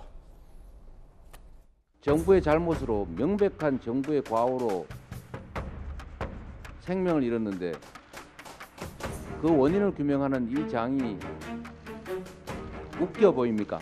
국회의 자존심을 회복하기 위해서라도 김은혜 수석과 강승규 시민사회 수석을 국회 차원에서 국회 모독죄로 고발해 주실 것을 강력하게 요청드립니다. 그 두 분은 전에 이제 국회의원 다 하신 분들이고 국회를 모독했다고 보지는 않습니다. 두 분이 그냥 국회가 자기들은 국회의원도 해봤고 해서 좀 편하니까 아마 기관이 그러면 국회를 무시하고 본인들끼리 떠들어도 되는 겁니까? 그 잠깐 그 일탈이 있은 거죠. 웃기고 있네라고 이야기했던 것을 일탈으로 해도 됩니까? 그래서 사과하지 않았습니까? 자, 그래서 사과하고 저도 사과하고 다 사과하고 그다음에 퇴장까지 하지 않았습니까? 그럼 더 이상 뭘 하란 말입니까? 자, 네. 이렇게 공방이 이루어지고 있습니다. 민주당은 굉장히 격앙된 반응을 보이고 있고 뭐 대통령실과 국민의힘 일각에서는 이렇게 주의만 줬어도 되는데 당시 현장에서 왜 퇴장까지 시켰느냐 또 주호영 위원장에 대한 일부 지적의 목소리도 나오고 있는 이런 상황입니다. 상황이 조금 더 길어질 수도 있을 것 같습니다. 다룰 수 있다면 새로운 소식 다루도록 하겠습니다. 세 번째 우리 핫삼 소식 한번 알아볼까요? 마지막 실루엣, 바로 아태평화교류협회 회장입니다. 얼굴은 지금 모자이크 처리를 좀 했는데요. 쌍방울 그룹과 이 아태협의 대북 송금 의혹을 수사 중인 검찰이 어제 아태협 이 안모 회장을 긴급 체포했습니다. 검찰은 지난달 아태협 안모 회장의 이 체포영장을 발부받아서 추적을 해왔었는데 그동안 잠적해 있었습니다. 그러다가 서울의 한 은신처에서 체포를 했다고 합니다. 박선배 변호사님. 어디에 숨어 있었던 거죠, 그러니까? 네, 안모 아태협 회장이 출국 금지 후에 잠적했다가 어제 검찰에 체포됐습니다. 이 안모 회장은 쌍방울의 외화 밀반출 의혹에 연루된 혐의를 받고 있습니다. 이 쌍방울이 이 경기도와 북한이 추진하는 공동 사업과 관련해서 외화를 중국으로 밀반출했다는 정황이 포착됐다고 하는데 아태협도 이 과정에서 북한에 일부 자금을 송금한 의혹을 받고 있습니다. 사실 좋은 사업에 돈 지원하는데 무슨 죄인가 궁금해하실 것 같은데 이 언론 보도상 죄명이 명시적으로 드러나지는 않습니다만 아마 검찰이 포착하고 있는 죄명은 외국환 거래법 위반과 남북교류협력법 위반이 아닐까 싶습니다. 기획재정부 장관에게 신고하지 않고 외화를 송금했다면 외국환 거래법 위반이고 통일부 장관의 승인을 받지 않고 협력 사업을 시행했다면 남북교류협력법 위반입니다. 일부라도 혐의가 입증될지는 검찰의 몫이겠습니다만 그동안 잠적했다가 체포된 상태이기 때문에 체포된 시점으로부터 48시간 이내 검찰이 혐의를 입증함을 전제로 구속영장을 청구할 가능성이 상당히 높아 보입니다.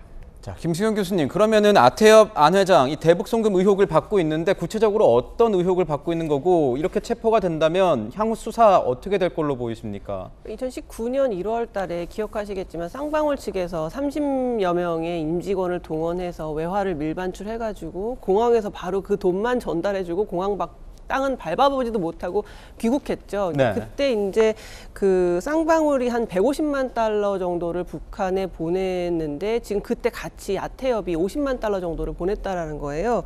근데 그렇다 보니까 이게 혹시 그 경기도 측에서 이 아태엽을 통해서 경기도의 보조금이라든가 돈이 아태엽을 통해서 북측으로 흘러간 것이 아닌가라는 지금 정황을 보고 검찰이 지금 수사를 하고 있고요. 앞으로 이제 향방 이제 수사가 어떻게 될지 한번 지켜봐야 될 것 같습니다. 그러니까 검찰은 최근에 쌍방울이 150만 달러, 그 아태엽이 50만 달러를 북측에 전달한 정황을 포착했다는 겁니다.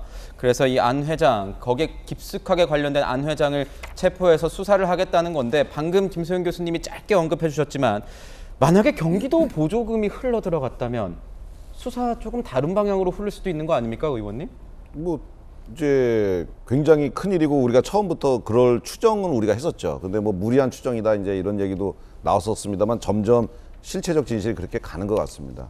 이 안모 회장이 사실은 2004년부터 그 예전에 우리 그 일제시대 때 징용자들에 대한 유해 송환 운동을 꾸준히 벌여왔어요. 그래서 177이라는 그 유해를 이렇게 송환한 그런 공도 있는 분입니다. 근데 그 과정에서 우리 아시아, 동남아 이런데 징용자들이 많았으니까 거기를 다 다니면서 그 북한들 사람들과의 교분을 많이 쌓았던 것 같아요.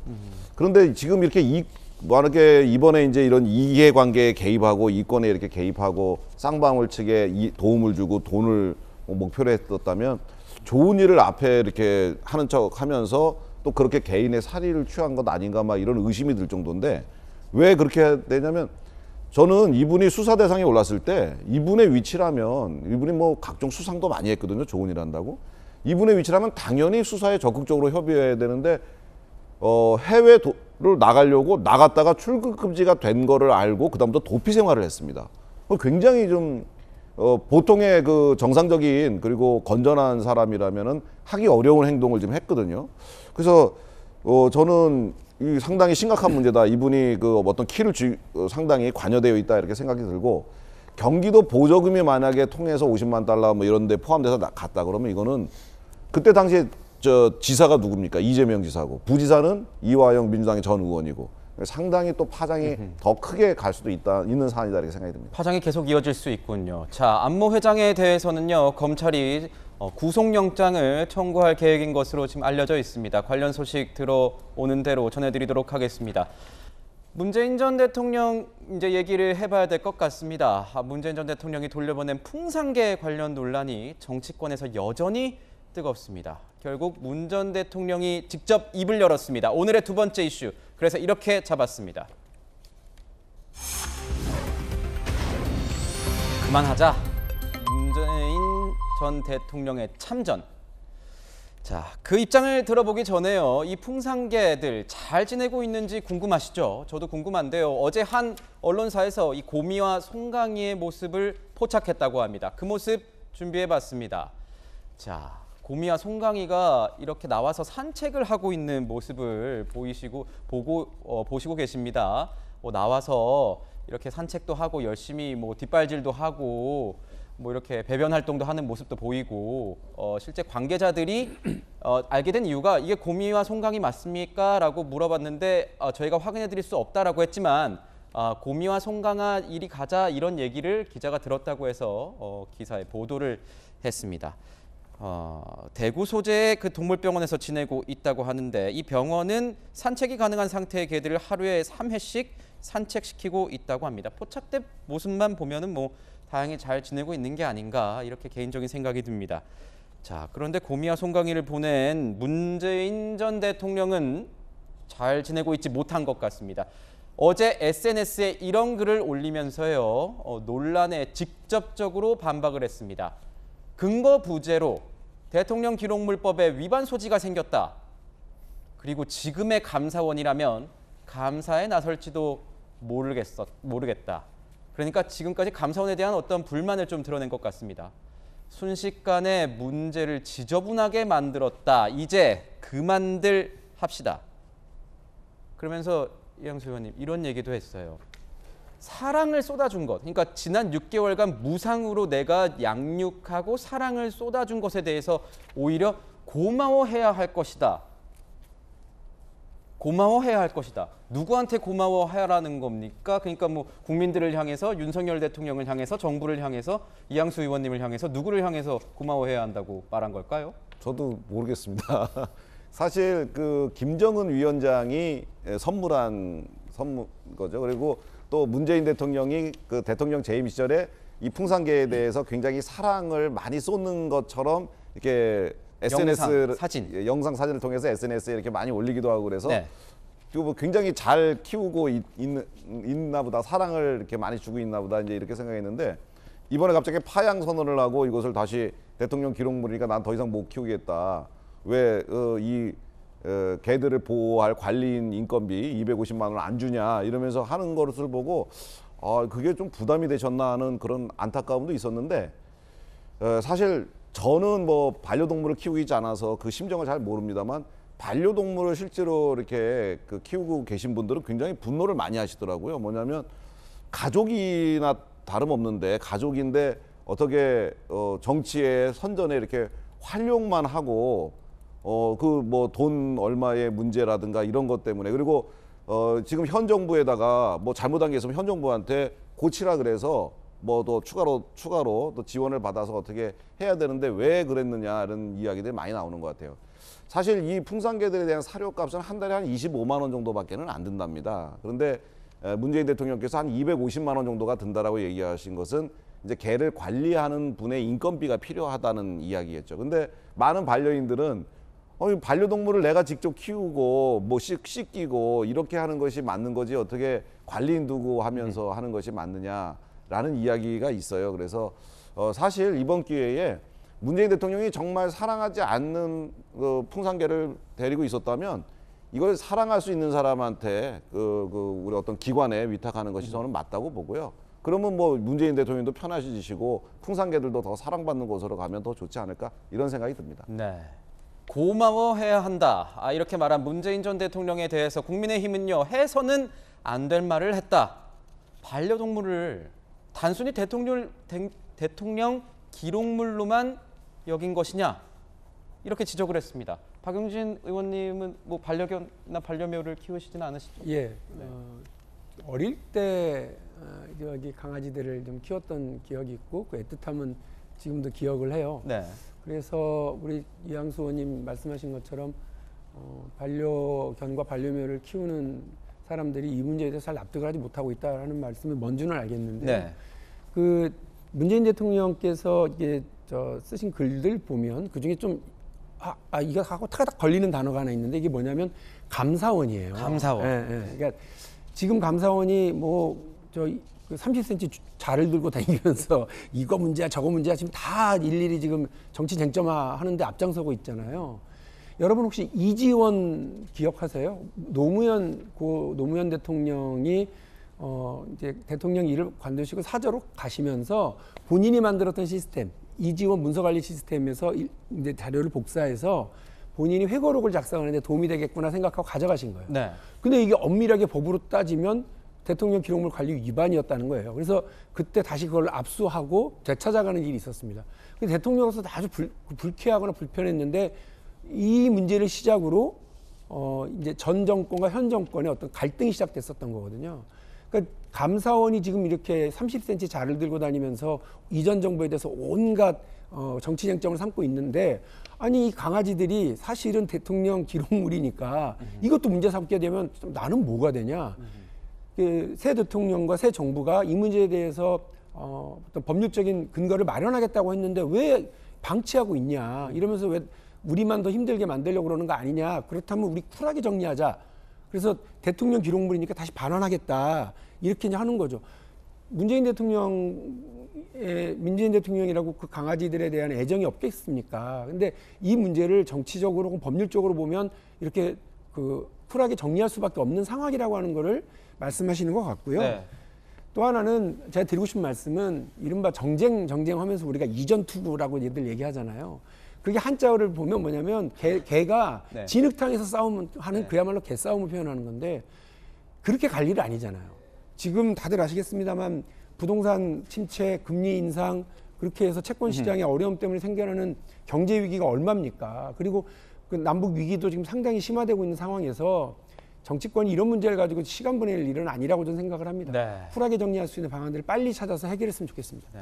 감사원이 최근에 문재인 전 대통령을 향해서 이 서해 공무원 피격 사건 관련해서 집중 감사를 하겠다 이렇게 밝혀서 문재인 전 대통령이 불쾌감을 드러낸 적이 있는데 아마 그것도 여기에 영향을 미치지 않았을까 이런 분석도 나오고 있습니다. 문 전 대통령도 이렇게 법률 위반을 얘기하고 있고 측근들도 이 대통령 기록물을 문 전 대통령이 데리고 있으면 위법이 될 수 있다, 풍산계를. 맞습니까, 변호사님? 논란이 있는 부분인데 제 개인적으로는 위탁 관리의 근거 법률이 명확하지는 않은 것 같습니다. 이 대통령 기록물법 시행령을 보면 대통령 기록물 생산 기관은 대통령 선물이 동물 또는 식물일 경우에 다른 기관의 장에게 관리하게 할 수 있다고 되어 있습니다. 물론 문 전 대통령 측 대통령 기록관장과 협약서를 작성할 당시에 이 수탁기관을 문 전 대통령 비서실로 명시하였다고 전해지고 있습니다만 현실적으로 키우는 주체는 문 전 대통령 개인이죠. 물론 개인도 기관이 될 수 있습니다. 대통령, 장관 모두 한 명이지만 모두 국가기관입니다. 그렇지만 문 전 대통령은 전직 대통령으로서 개인이라고는 할 수 있어도 기관이라고 보기에는 다소 부족합니다. 이러한 이유 때문에 이 시행령도 기관을 포함하는 방향으로 입법이 추진되고 있는 것으로 알고 있습니다. 또 이 개를 키우는 비용과 관련해서도 대통령 기록물법 시행령에는 근거 규정이 존재하지 않습니다. 결국 일반법인 민법을 찾아봐야 하는데 민법상 위임의 경우에 보수를 특별한 사정 없이 청구하지는 못합니다. 그렇지만 비용이 소요될 경우에는 비용의 상환을 구할 수 있고 비용의 선급도 요구할 수 있습니다. 합리적인 범위 내에서 비용도 지원하는 안까지 동시에 시행령이 개정되는 것이 합당하지 않을까 싶습니다. 명쾌한 법 해석이었습니다. 여당은 급기야 이 조국 전 장관의 5년 전 SNS 글까지 소환해서 문재인 전 대통령을 비판했습니다. 조국 전 장관의 진단대로라면 애견인이 아님이 분명하다. 문재인 전 대통령이요. 조국 전 법무부 장관이 예전에 이제 박근혜 전 대통령이 입양해서 키웠던 진돗개 9마리를 단 한 마리도 데리고 가지 않고 남겨두고 갔다. 이런 SNS를 남긴 게 있는데 박대출 의원이 그걸 가지고 와서 의견을 밝힌 겁니다. 자, 문재인 전 대통령도 애견쇼였다라는 이런 지적에 대해서 김수현 교수님은 어떻게 보십니까? 일단 그 조국 전 장관의 트위터는 진짜 조만대장경이란 말이 있잖아요. 없는 게 없다. 거의 모든 시사적인 이야기들이 그의 트위터에 기반해서 반박할 수 있는 이야기들이 나오는데 뭐 어쨌든 간에 이제 문재인 대통령이 이제 이런 이야기 그만하자라고 했는데 저는 조금 화가 나더라고요. 사실 이태원 참사로 전국이 난리가 난 이 상황에서 먼저 이 이야기를 불필요하게 꺼낸 게 누군데 지금 한참 막 논쟁을 하고 있는데 본인이 그만하자고 하니까 조금 황당하다는 생각도 들었고 네. 그리고 이제 이 애견인들, 반려동물을 키우는 사람들이 사실 정치적으로 굉장히 큰 표밭이거든요. 그렇다 보니까 굵직굵직한 선거가 있을 때마다 이 관련 정책도 내놓고 또 후보들이 반려견을 하고 사진도 찍고 뭐 입양도 하고 그런단 말이죠. 근데 그래 놓고서 사실 선거가 끝나거나 했을 때는 그 개를 제대로 돌보지 않는 경우들이 이제 발생을 합니다. 그런데 지금 문재인 전 대통령 같은 경우에 사실 윤석열 대통령이 이제 취임을 하면서 이 송강이랑 고미를 이제 키울 수 있도록 배려하는 차원에서 이제 본인은 데려다 키우시라고 한 것 같아요. 근데 문재인 대통령은 그거를 배려라고 생각하는 게 아니라 내가 어디까지나 국가가 관리해야 되는 강아지를 위탁받아서 키운다라고 생각을 하신 것 같죠. 그러니까 두 사람의 생각이 아예 달랐던 거죠. 그렇다 보니까 물론 여러 가지 법제를 잘 조정해가지고 앞으로 이런 일이 있을 때 갈등이 있지 않게끔 잘하는 것도 중요하지만 애견인들의 입장에서 볼 때는 문재인 대통령이 그렇게 비정하게 특히나 본인이 김정은으로부터 받은 본인이 굉장히 중요한 치적이라고 생각하는 남북관계의 상징물인 강아지를 이런 식으로 퇴임 이후에 그냥 국가가 다시 데려가라고 하는 게 굉장히 납득하기 어렵죠. 그렇군요. 당권 주자들도 나섰습니다. 문재인 전 대통령을 향해서 비난을 가세했습니다. 특히 김기현 의원은 풍산계를 버리듯 이재명 대표도 버리라. 이렇게 두 사람을 동시에 저격을 했습니다. 말수위가 굉장히 세지고 있는 것 같은데요. 의원님 어떻게 보세요? 다들 뭐 당대표 나가려고 생각하시니까 그 정책 개발은 하실 생각을 안 하고 그 여기저기 하다가 이렇게 글 쓰시는 재미가 상당하신 것 같아요. 네. 근데 정쟁으로 자꾸 이렇게 뭐 몰고 가려고 하기보다는 제가 아까 말씀드린 것처럼 이게 법적으로 보면 문재인 대통령이 괜한 어떤 불법적 상황에 빠져드는 일을 좀 막으려고 하는, 그리고 서로가 배려하고 했었으면 이런 일이 그야말로 개싸움, 그야말로 이전 투구 정쟁이 안 만들어질 수 있었던 거 아니겠습니까? 이런 문제를 그냥 아주 단순하게 우리가 이거 그렇게 협약을 해놓고 몇 달 동안 제대로 일이 안 됐네요. 빨리 정리할게요. 라고 하면 될 일이었다고 저는 생각을 합니다. 그러면 문재인 대통령이 계속해서 그 강아지를 사랑을 가지고 계속 돌봐주고 키워줄 수 있었던 상황인데 네. 그렇게 되지를 않고 있는데 이제 느닷없이 당권 주자들이 막 끼어서 이 얘기 저 얘기 하고 조국 전 장관 트위터도 끌고 와가지고 또 막 이거를 정쟁에 그냥 진흙탕으로 끌고 들어가는 거. 뭐 별로 좋아 보이지 않습니다. 정쟁으로 가는 것은 좀 보기 안 좋은 것 같아 국민들이 보기에도 이렇게 말씀 주셨습니다. 자, 지금 김재섭 위원님 모셨는데 반려동물 사랑으로 유명한 사람이 있다면 윤석열 대통령이 아닐까 싶어요. 그렇죠. 김건희 여사와. 그래서 일각에서는 뭐 같이 가서 이 곰이와 송강이 키우면 어떻겠느냐 했지만 대통령실 입장은 대통령 기록물이기 때문에 대통령 기록관에서 이거 확인한 내용이다. 이렇게 얘기가 좀 나왔던 게 최근에 또 분양을 받아서 키우는 이 반려견 반려묘가 10마리로 늘어났다고 하던데요. 그러니까요. 저도 뭐 내로라는 애견이라고 할 수가 있는데 네. 솔직히 10마리는 자신이 없습니다. 10마리는 자신이 없군요. 여건이 네. 되더라도 네. 10마리는 자신이 없는데 그만큼 사실은 이제 윤석열 대통령 내외가 얼만큼 이 강아지와 고양이에 대해서 진심인지를 알 수 있는 대목이라고 저는 생각합니다. 뭐 다들 기억하시겠지만 윤석열 대통령이 당시 국민의힘 대통령 후보일 때도 저 토리라든지 네. 아니면 이렇게 그 같이 키우는 반려묘 반려견들과 사진을 같이 찍고 또 이렇게 산책도 하고 하는 모습들을 보면서 많은 애견인들이 거기에 대해서 좀 좋은 평가들을 많이 해주셨거든요. 이제 그런 것이 대통령이 된 이후에도 꾸준하게 유지가 되고 있다라고 하고 지금 반려견을 키우시는 우리 국민들이 거의 이제 1000만 이상이 된다고 합니다. 그래서 분명히 어떤 정책적인 면에서도 우리 반려인들에 대해서 좋은 정책들을 펼 수 있는 본인이 직접 체험한 이 경험을 바탕으로 좋은 정책들을 또 펼칠 수 있지 않을까라는 기대도 같이 해봅니다. 자, 지금까지 대표 반려인 김재섭 국민의힘 전 비대위원이었습니다. 자, 여기에 대해서요. 어제 김대기 비서실장이요. 아마 더 이상 입양은 좀 힘들 것 같다. 윤석열 대통령이 이 반려견, 반려묘 입양하는 건 힘들 것 같다. 이런 입장을 전했습니다. 목소리 준비했습니다. 4년 이상 함께 하다가 보내진 그 풍산개를 고려해서 윤석열 대통령께서는 아이와 동물을 몹시 사랑한 걸 저는 압니다. 혹시 이 풍산개들을 맡아서 키울 의향이 있으신지, 거기에 대해서 들은 바가 있으신지. 윤 대통령님은 지금 개가 5마리 그리고 또 고양이 또 한 4마리 그렇게 키우셔서 거의 집이 아마 다 차신 모양입니다. 강아지가 다 찼기 때문에 애완견을 더 드리기는 좀 어려운 그런 상황인 것 같습니다. 지금 한 10마리 정도 키우시는 것 같습니다. 저희 집 어르신들도 강아지 키우고 있는데 중간에 낀 강아지가 지금 무슨 죄냐 이런 말씀하시는 분들이 많은 것 같습니다. 좀 빨리 일단락이 됐으면 좋겠다 이런 생각도 좀 드네요. 자, 지금 속보가 좀 들어오고 있습니다. 정진상 실장입니다.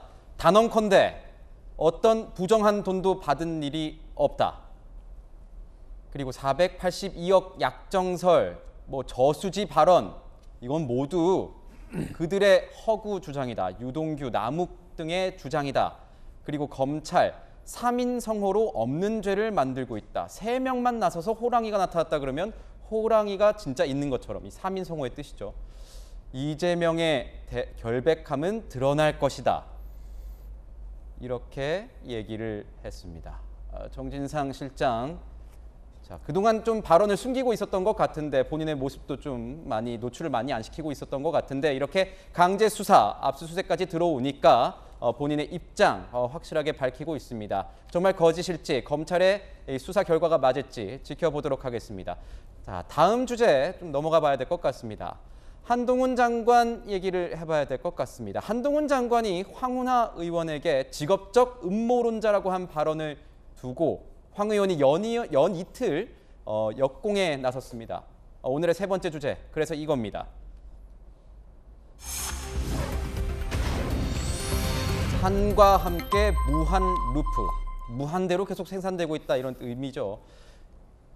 장경태 의원은요, 한 장관이 너무 열심히 하는 모습이 뭔가 수상하다 의혹을 제기하고 있습니다.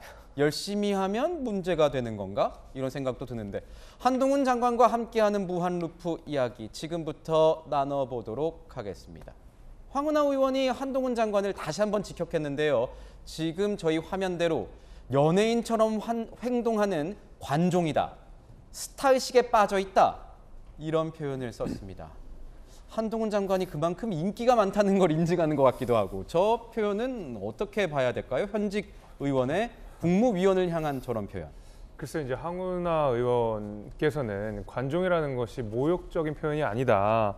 뭐 요즘 젊은 세대들이 자주 쓰는 말이다 이런 말씀을 하셨는데 제가 그 젊은 세대거든요. 근데 그 관종의 의미에는 모욕적인 표현이 다분히 담겨 있습니다. 예를 들면 제가 제 친구에게 너 관종이야 이런 바로 이제 멱살을 잡히게 되거든요. 사실 이제 그런 맥락을 전혀 이해하지 않은 상황에서 젊은 세대를 들먹이면서 본인이 썼던 관종이라는 말을 정당화시키는 것은 그 말을 자주 쓰는 젊은 세대 입장에서도 납득하기 굉장히 어렵습니다. 관종이라는 단어는 사실 뭐 같은 나이대니까 친한 친구 사이에서 이렇게 쓰는 말이긴 하죠. 그렇죠. 친한 친구 사이에서도 잘못하면 멱살이 잡히는 굉장히 모욕적인 표현이기 때문에 사실은 저는 국무위원에게 관종이라는 표현을 쓰는 것이 결코 적절한 것은 아니었다라고 생각이 되고 사실 지금 이 한동훈 장관과 더불어민주당의 공방이 이어지는 그 맥락을 살펴보면 결국 한동훈 장관을 향한 여러 가지 음모 내지는 근거 없는 낭설 이런 것들이 사실 국회에서 빈번하게 더불어민주당 의원들이 제기했고 거기에 대해서 한동훈 장관이 반박하는 과정에서 나오는 거 아니겠습니까? 그러면은 사실 한동훈 장관의 태도나 어떤 말에 대해서 비판하기 이전에 과연 더불어민주당은 국민들이 준 표를 의회에서 어떤 국무위원들을 질타하고 비판하고 감시하라고 준 그 무거운 표의 그 무게를 과연 알고서 그 무게를 인지하고서 질문하는 것이냐는 저는 어떤 문제의식을 좀 갖고 있습니다. 그래서 이런 남탓 공방하기 이전에 어떤 국회의 품격이라든지 이런 것들을 좀 지키는 것이 더 먼저가 아닐까라는 생각이 좀 듭니다. 네. 저도 생각해보니까 관종 언제 써봤나 했더니 진짜 친한 친구 사이에서도 뭐 놀릴 때 이렇게 친할 때나 쓰는 이런 발언이었던 것 같은데 뭐 잘 모르겠습니다. 변호사님께 한번 여쭤봐야 될 것 같은데 황 의원이 지금 보면은 연 이틀 한 장관을 이 관종이라는 단어로 공격을 하고 있는데 이 표현이 그러니까 법적으로는 어떻습니까? 전 법적으로 어떻게 써야 될지도 궁금해서요. 다툼의 여지가 상당히 심할 것 같습니다. 물론 지난 2020년에 이 법원이 한 50대 남성이 나경원 의원 관련 기사에 어떠한 표현을 한 데 대해서 벌금형을 선고한 바가 있습니다. 이 표현 중에 관종이라는 표현도 들어가 있는데 아마 전체적인 의미상 모욕적인 표현이 다분하다고 법원이 판단하지 않았을까 싶습니다. 그렇지만 이때의 판결은 여러 표현들이 열거된 상황에서 나온 판결이었었고 관종이라는 말이 단독으로만 들어가게 됐다면 어떠한 맥락에서 이 발언이 나오게 되었는지 여기서 관종은 어떠한 의미로 읽힐 것인지를 판단하는 과정은 필요해 보입니다. 모욕으로 느낄만 하지만 실제로 모욕죄로 처벌될 수 있을지는 법적 다툼이 상당히 심할 것 같습니다. 법적 다툼이 있는 그런 단어군요. 조심해서 저도 써야 되겠네요. 황 의원의 이 라디오 출연 발언 중에서 고개를 갸우뚱하게 하는 이런 부분도 있었습니다. 이겁니다. 5년 동안 마약 밀수가 5배에 불과하다. 5배 밖에 안 된다. 밖에 안 된다. 이 뭔가 부정적인 의미의 뭔가 보조사로 저희는 알고 있었는데 박영진 의원님께서 보시기에는 5년 동안 5배 늘었다는 게 불과라는 표현, 밖에라는 표현 쓸 수 있는 수치라고 보세요? 잘 모르겠어요. 그러니까 저 말을 황운하 의원이 경찰 출신이시잖아요. 네. 경찰서장 출신이고 그러니까 아마 그 마약 관련 뭐 수사의 심각성을 이걸 모르고 있는 분은 아닐 거고요. 근데 이렇게 뭔가 이렇게 법무부 장관이 나서고 대통령이 지시하고 막 이렇게까지 해야 할 만큼 대한민국에서의 어떤 마약 상황이 심각한 수준은 아닌 거다. 이 얘기를 하는 과정에서 나온 표현인 것 같아요. 근데 저 표현이 정확하게 어떤 그 의미로 담겼는지 제가 그 직접 듣지를 못해서 요 워딩만 봐가지고는 제가 뭐 이렇게 저렇게 말씀드릴 수는 없습니다. 네. 다만 지금 최근에 그 한 장관과 저희 민주당 의원님들과 여러 이제 공방을 이제 보도를 통해서 보고 있는데 저는 미리 말씀드리는데 검사 한동훈 매우 좋아하던 사람입니다. 제가 문제 제기했었던 삼성바이오로직스 분식회계 사건 그리고 삼성물산과 제일모직의 불법적인 합병 과정에 대해서 정말 수사 잘했었어요. 박수 쳐드렸던 일이고요. 지금도 그 수사와 관련해서 박수 쳐드리고 싶습니다. 근데 이제 법무부 장관 되셨잖아요. 그리고 국무위원으로 국회 오시잖아요. 근데 최근에 황운하 의원을 두고서 직업적 음모론자 이렇게 표현을 했어요. 저는 거기에 대해서 일도 동의할 수가 없어요. 왜냐하면 개인의 사감을 단어에 실어갖고 드러내는 그런 한가한 자리가 아니거든요. 그 자리가 예산을 얘기하는 자리였고 예산과 수반되는 정책을 논의하는 예결위원장이었는데 거기에서 세상에 국무위원이 야당 국회의원을 두고서 직업적 음모론자다 이렇게 얘기를 해버리면 그 이제 예산이고 뭐고 다 팽개치겠다는 얘기거든요. 제가 그래서 심지어 우리 당 소속이죠. 예결위원장인 우원식 의원한테 항의했어요. 아니 선배님 그걸 그냥 보고 두시면 어떡합니까? 퇴장시켜버렸어야지. 저는 주호영 국회 운영위원장 국민의힘 대표이신데요. 원내대표이신데 네. 이번에 김은혜 수석 등을 퇴장시키고 잘하셨다고 생각해요. 국회에 대해서 모독하고 모욕하고 제대로 된 국정감사라든지 논의가 진행되지 못하게 하는 그런 일들을 그 회의의 책임자들이 가만 놔두면 안 되거든요. 네. 한동훈 장관이 조금만 이런 문제와 관련해서 좀 자제를 하고 좀 쿨한 태도를 계속 좀 보여주기를 좀 기대를 하고 이 문제와 관련해서 비판적인 말씀 드립니다. 네, 예결위 현장에서는 뭐 국회의원이 이렇게 질의를 했기 때문에 그 관련 발언이 나온 것으로 보이고 지금 마약류 밀수 관련해서는 뭐 또 정확하게 시청자 여러분들이 또 확인을 하셔야 되니까요. 5년 전에는 69kg, 그러니까 마약 밀수 적발량이 69kg이었던 것이 작년에는, 그러니까 지난해에는 1272kg으로 18배 늘었고 금액으로도 한 800억에서 4천억으로 늘었다. 이렇게 저희가 말씀을 드리면 시청자 여러분께서 판단하시기에 조금 더 쉬울 것 같습니다. 그런가 하면 그제 있었던 국회 예결위에서 민주당 장경태 의원이 한동훈 장관의 또 다른 의혹을 들고 나왔습니다. 어떤 내용일까요? 들어보시죠. 북한에서 마약 혹시 제조 공장을 많이 돌리고 있습니까?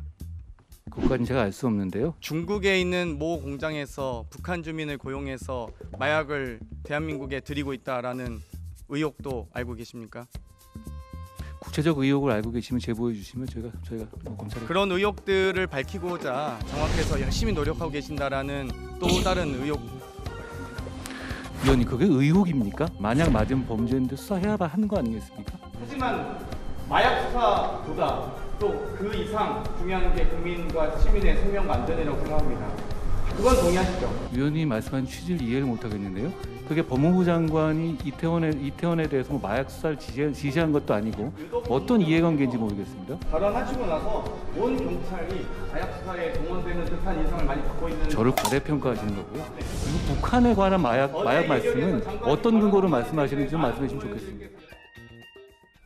자, 한동훈 장관은 이해가 잘 안 된다 이런 반응을 보였습니다. 그러니까 장경태 의원은 틀리면 안 되니까 저 보고하겠습니다. 한동훈 장관이 마약 수사를 너무 열심히 한다는 게 의혹.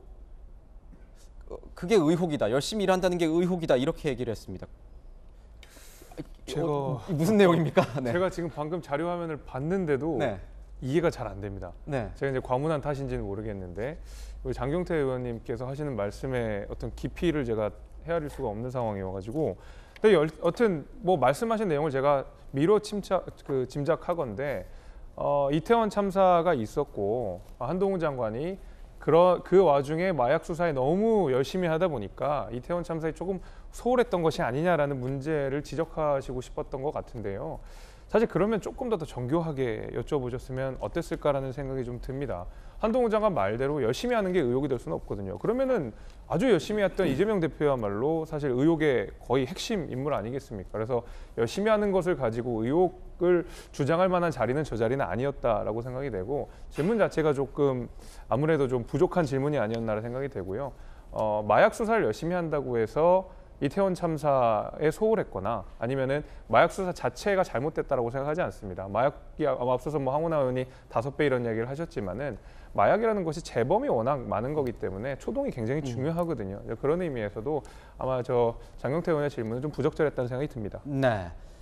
한편 이 청담동 술자리 의혹이 있었죠. 김의겸 대변인이 의원 입장에서 얘기한 걸요. 대통령실의 일정을 공개하라 이렇게 민주당 의원들이 주장을 했는데 어떤 답을 내놨을까요? 김대기 비서실장 이야기 들어보겠습니다. 김대기 실장, 7월 19일 화요일 날 윤석열 대통령 청담동 술자리 의혹 점점 커지고 있다는 것 들어봤습니까? 그거는 전혀 근거 없는 이야기로. 우리도 전혀 근거 없는 얘기기를 바랍니다. 그렇지만 의혹이 증폭되고 있어요. 그날 당일 윤석열 대통령의 일정을 공개할 수 있어요? 거기 안 가셨어요? 일정을 공개할 수 있어요, 없어요? 일정을 그 아마 사무실에 계신 걸로 아는데. 그러니까 다시 한번 얘기했습니다. 일정을 공개할 수 있습니까, 없습니까? 아니 그거 가짜 뉴스에 그러니까 우리가 일정을 그렇게 공개하고 말할수록 국민들이 의혹의 시선으로 보는 겁니다. 요즘 그 기사입니다. 가짜 뉴스. 그러니까 의혹을 가짜 풀면 뉴스입니다. 일정을 네. 공개하십시오. 자, 의혹의 그날 대통령 어디에 있었느냐? 사무실에 있었다. 이렇게 대답을 했습니다. 그런데 일정 공개 뭐 필요하지 않겠느냐 이런 얘기가 계속 민주당에서 나오네요. 근거가 있는 의혹 같으면은 일정을 공개할 수도 있겠지만 이 의혹 자체가 말이 안 되잖아요. 그러니까 김앤장 변호사 30명과 대통령이 그러면 검정색 세단이 한 50대 동원되었을 것이고 그런 상황이 벌어진다는 자체도 말이 안 되고 술집도 특정을 못하고 있기 때문에 저는 이것을 허위라고 보는데 이런 허위 주장이 있을 때마다 그것을 반박하기 위해서 일정을 공개해야 된다면은 그거는 말도 안 되는 일이고 저는 일단 기본적으로 이거는 집단 괴롭힘에 해당한다고 생각해요. 그러니까 허위의 사실로 음해를 한 다음에 아니라는 증거 대박 이런 식의 의혹 이런 식의 이제 논리 전개는 굉장히 부적절하다고 봅니다. 네, 대통령실 가짜 뉴스인데 이 비밀 사항이 될 수 있는 대통령의 일정까지 밝혀야 되는 일이냐 이렇게 얘기를 하고 있었습니다. 자, 저희는 60초 뒤에 다시 돌아오도록 하겠습니다. 저희가 준비한 소식은 오늘 여기까지입니다. 내일 뵙겠습니다. 감사합니다.